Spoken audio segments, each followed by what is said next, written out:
The two common dreams of young boys are to be a professional footballer and a rock star. Did you have both of those? Yeah. Not the rock star thing was only afterwards. The footballer, well, you know, growing up in Manchester, that's really all you want to do. And I would love to have been a footballer, played for City. And were you good? No, I was. No, I'm not an athlete. You didn't like being tackled, according to your elder brother. Right, that's right. He also has referred to me as a military genius, so I wouldn't take whatever he says with, you know, with any great. Do you know what I mean? Mm. The other thing that might have happened is you could have ended up as a criminal because you had your theft charge and probation. Were you, when that happened, did you feel shame at what had happened? I felt bad for getting caught. What can I say? Well, just that it was done. I mean, they were trying to punish you and did you feel you'd done something? Oh, yeah. You know what you're getting into, don't you? You know, if you're going robbing stuff and you get caught, you know you're going to get some kind of punishment. Just glad I didn't go borstal. But it did have an effect on you. I wasn't a great criminal. I was caught. I was nicked pretty early, and I was like, it's not for me. You know, I haven't got the criminal gene. I'll try something a bit more artistic, I think. I'm not great at crime. The musical ambitions, it is said, they came from seeing the Smiths on TV, but is that right? Well, it's a gradual thing with music. You know, the Beatles have always been there. It's like someone asked me the other day in an interview, when did you first listen to the Beatles? And I was saying, well, when does anybody first listen to the Beatles? They're just always there, do you know what I mean? And Top of the Pops is a massive influence on people from my generation. I went from seeing T-Rex and David Bowie all the way through to the 80s and, you know, appearing on it, do you know what I mean? So it's a huge deal for me, or was a huge deal for me, Top of the Pops. But you know, it's like the Sex Pistols I was into. I was just too young for them, but the first band that I'd seen and had a connection with was The Jam, and seeing The Jam on the Old Grey Whistle Test. And after that it was the Smiths and New Order, and they were from Manchester, and that was mind-blowing. And then, but the first band that I seen that I thought I can do that was the Stone Roses, and I thought I could do it, and then it took off from there, really.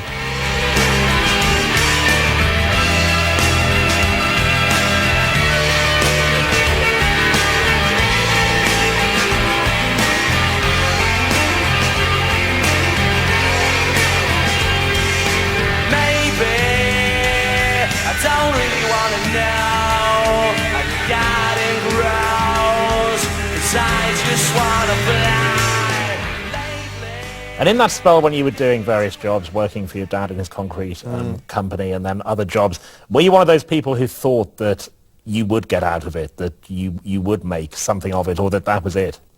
I never had any ambitions because it just didn't happen to people like me. There was nobody like me on TV, so how could it possibly happen? Where I come from in Burnage, I was the only person in the whole of that area, seemingly, that was interested in anything other than City. And I used to go in when everyone else was kind of, you know, experimenting with cars and drinking lager. I was going into town to see like bands and stuff like that, and I thought I was weirdo, do you know what I mean? And a chance meeting took place one night when I was at a Stone Roses gig, and I noticed there was a guy on the balcony with a Walkman. Remember those? Fascinating things. And there was a red light on, and he was bootlegging the gig, and I went up and I asked him, because the Stone Roses hadn't put an album out there, and I loved them, and I needed, you know, to hear those songs kind of thing. And I asked him for a tape, and it turns out he was a guitarist. We got talking, and he asked me what other bands I liked, and I said this band Inspiral Carpets. Turns out he was the guitarist. Graham Lambert. He was Graham Lambert, yeah.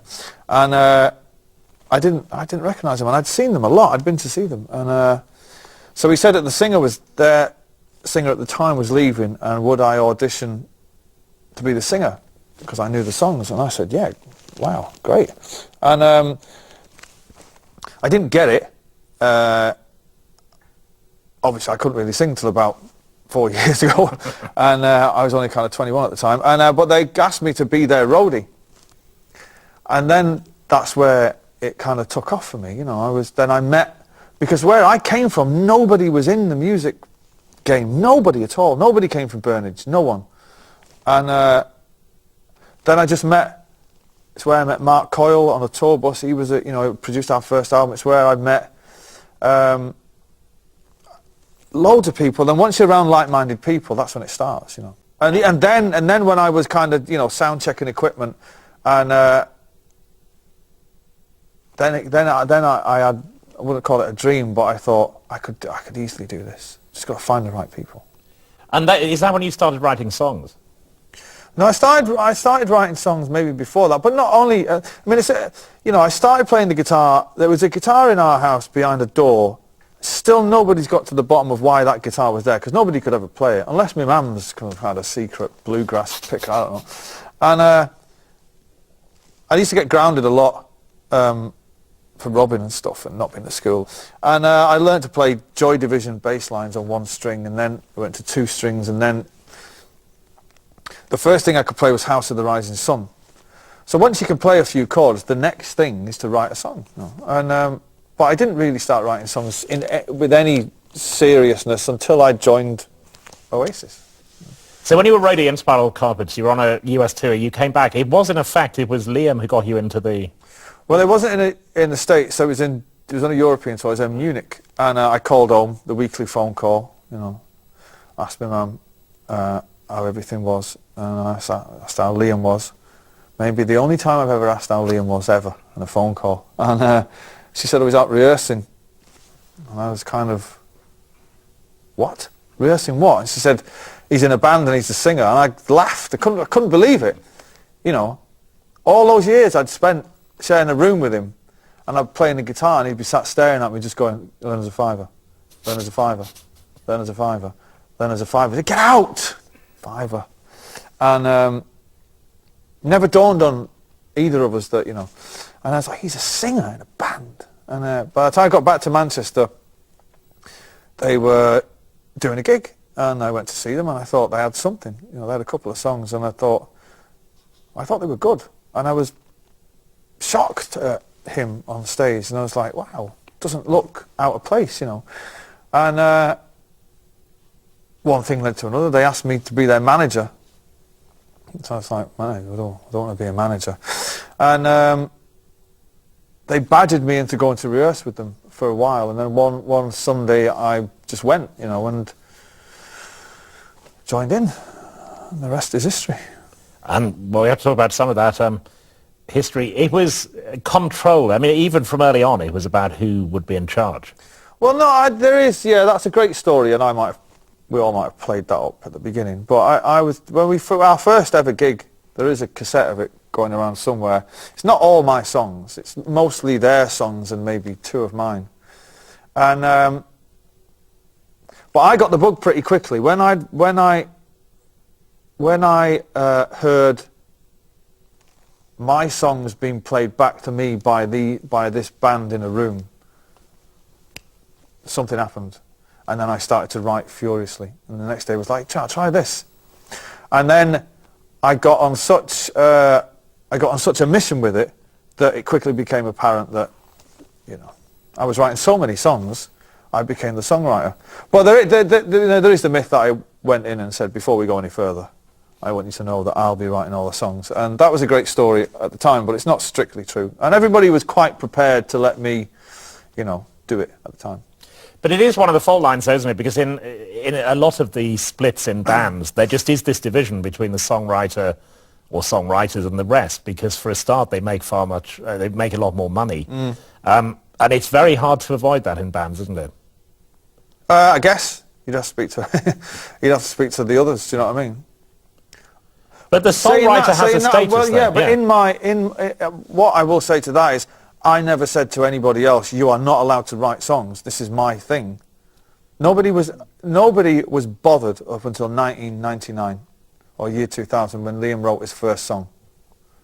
They would have been doing me a favour if they'd have wrote some of the B-sides, because the third album would have been a lot better. Another of the great stories from the early days, which will be in when they make the movie about Oasis, is that the 1993 gig that you played and Alan McGee, Creation Records, came to it, that you almost didn't play that gig. That is true, is it? It is true. The true story is we shared a rehearsal space in a club called the Boardwalk in Manchester with an all-girl band called Sister Lover. And so one of the girls, named Debbie Turner, was either an ex-girlfriend or a girlfriend of Alan McGee's, and she had a gig supporting a band that Alan McGee had just signed called 18 Wheeler, all the way up in Glasgow. Why we thought it was a great idea to go all the way to Glasgow, I still not got to the bottom of that. But she said, oh, come up and play with us. But it wasn't her gig, it was someone else's gig. So anyway, by the time we get there, they hadn't got a license for 3 bands or something. They could only have 2. But we'd come all the way. Now, the legend has it that we walked into the promoter's office or the manager's office and closed the door behind us and said, we will raise this building to the floor if you don't let us play. Anybody who's been up into Glasgow, you don't get away with that kind of shit up there. Do you know what I mean? So there was none of that. We kind of said, look, come on, man, we've come all this way.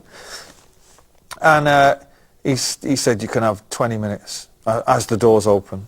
Luckily for us, Alan McGee turned up early. And we played the 20 minutes. And I remember walking off stage. The band was still playing. We used to do this version of I'm the Walrus by the Beatles, and it would go on for ages. And I remember walking off stage. And I just bumped into Alan McGee, and he said, what's your band called? And I said, Oasis. And he said, have you got a record deal? And I said, no. And he said, do you want one? And I said, yes. And that was it.